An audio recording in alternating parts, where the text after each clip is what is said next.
us parents out there. It's another Mama Mondays, and today we're super excited because we're welcoming a new guest to the panel. And of course, we have the ladies you already love.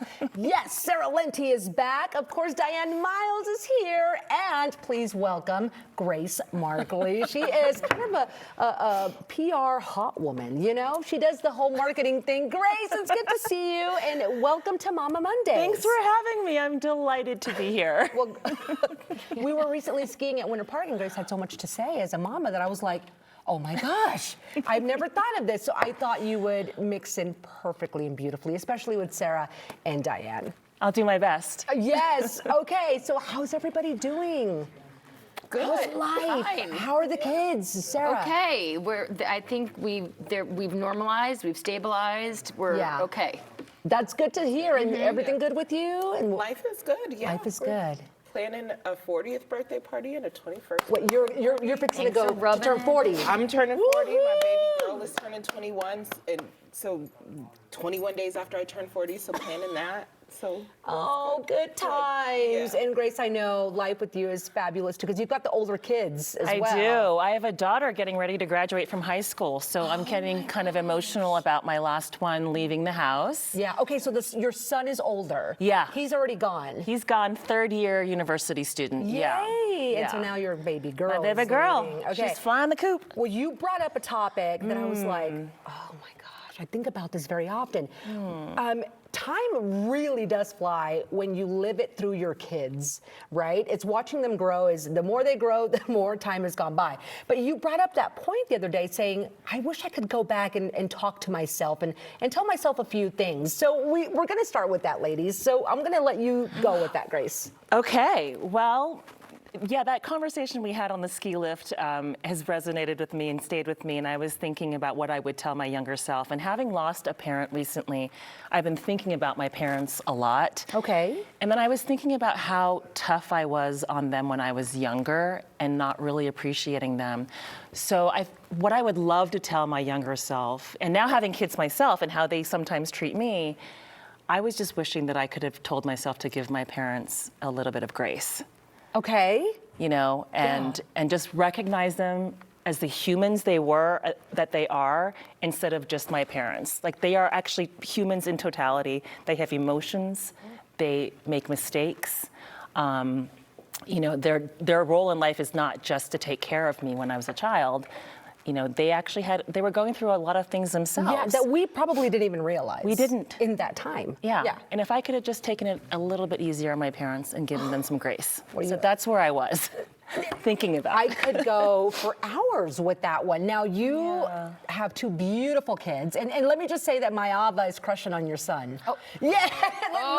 Just so you guys know, the son is very handsome. And we've got a picture of your kiddos and your daughter, Grace. Oh, my gosh. Thank you. They are beautiful, beautiful kids. But when you say that, that's going to really touch on you and me, Sarah, because we have the younger kids. So we could really still take advantage of what she just said. Did that kind of speak to you? Well, also, I lost my dad very abruptly this summer in June. He had a massive heart attack within minutes and was gone, blindsided. And I've had a lot of those thoughts since then of, I would have done so much differently, even in the last year. Yeah. I think about it all the time. So I feel you. And I think that's also part of being human. Like, I didn't understand how sudden death was and how final it was, and that it comes out of nowhere. And now I approach even the way I'm with my kids differently, you know? Of course. It hits hard. Yeah. It does. And for me to hear you say that, and Sarah, I know you had such a tough time with that, and we talked several times, and it hits hard. It does. When you still have the little kids, it really speaks to me and says, don't be so hard on them, and go back and think about how your parents were with you and give them grace as well. Yeah. I think I do now that I'm older. Go ahead, Diane. I know you want to say something. Oh, I just was gonna say that's something I've always told my kids because I was such a young mom. You I was were. like, you guys got to experience me trying to figure out life. Like I was trying to figure out myself, who I was. I was 16. Like I didn't have any clue about What you were doing. yeah. You were of his age. Yeah. Oh my. Okay. And so I've always made a point to tell them, God. like, I'm a human and I'm gonna make error. I'm gonna fail. I'm not perfect. I'm your Yeah. mom, and I'm gonna work my hardest to be a good mom. But at the end of the day, I'm a human, and you guys got to grow up with me. You got to grow up with me. And they adore you. Oh no, those are my people. Those are your but people. I was like, listen, I'm not perfect. Don't have Yeah. this idea of a perfect mom. And I lost my mom suddenly Yeah. when I was young, and I think like reconciling that like she was a human and she dealt with a lot of stuff. Now that you get it. I was like, yeah, I learned Yeah. that in my early 20s, which is why I always told my kids, listen, I don't know what idea of perfection you think you have of me, but like, let it go. Yeah.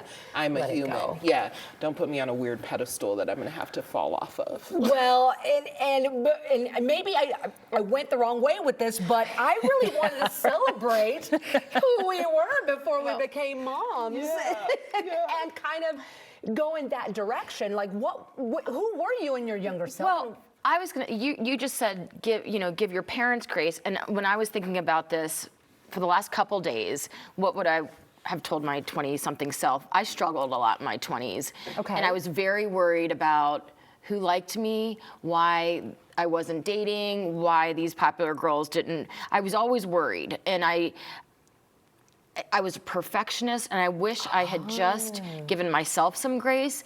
And if I could have told myself, none of this matters. These people don't matter. These people are not going to be in your you're not going to future. know them even a year from now. Yeah. You're not gonna, like, it doesn't matter. Like, take a break. Like, focus on the people around you that love you. Focus on your job.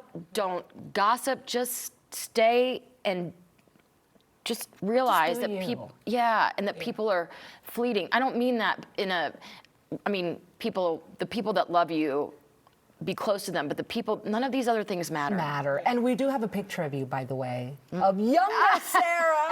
We want to. There you are on the right. And My who's with sister, you? we were Your in Greece. sister.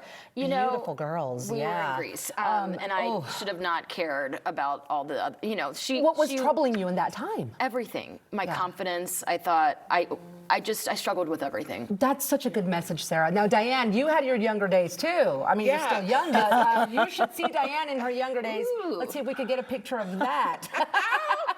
Oh my goodness. Okay. Hot mama. Hello. What would you tell yourself in that age? Oh. I think I just lost my mom actually, and I think I would tell her like it's gonna be okay. You're gonna be okay. You're gonna figure be it out. okay. Yeah, it's gonna. It gets greater later. Life has solutions. One of them always comes out, right? You just have to go through that little moment of struggle, and then something happens, and it takes you onto the next road. You also shared a picture of your young self. Oh dear. Oh! Hi. Hi. What would you tell Way back- her? What speaks to you? I want to, Sarah brought up such a great point about how we were in our 20s and so insecure, and how other people felt about us was so heavy. And this is something I say to my kids now. I love to tell them, what other people think of you is none of your business. And trying to really just live in that. It's really hard. Yeah. It's really hard but trying to get into that space of it's really none of your business and move on. And then people pleasing. People the need pleasing. to people The need please. to people please. Lovely message. Well, I also have a younger picture of myself because I just had to include it. But let's. That is my younger self, and I'm actually doing a national anthem there. But one of the things I've learned going back to that age is that go with your gut, because when I was that age in that picture, my heart was tugging in one way, but my brain was tugging another, and I was kind of going what my parents wanted out of me, what everybody wanted out of me, and that's the road I took, and that's the road I paid for a very long time. So even in those younger years, if you've got an intuition, go with it, and always trust yourself. No one else, just yourself. Listen to yourself, learn how to trust yourself, And that's going to probably be the best guide throughout your life. The intuition is there for a reason. Exactly. It's kind of a survival mechanism, you know, intuition, and like listening to it is really important. It really is. My Well, life got better when I took divinely guided steps, when I just was called to do something and I was like, okay, do it. you were listening Yeah. to yourself. Well, you guys were all beautiful, and you still are in those pictures. But if you have gone through something similar and you've got questions, we would love to hear from you. All you have to do is email us, and that email is up on your screen. The mamas would love to hear from you, and that is mycoco@9news.com. And we'll see you next Monday for another Mama Mondays. Thanks, ladies.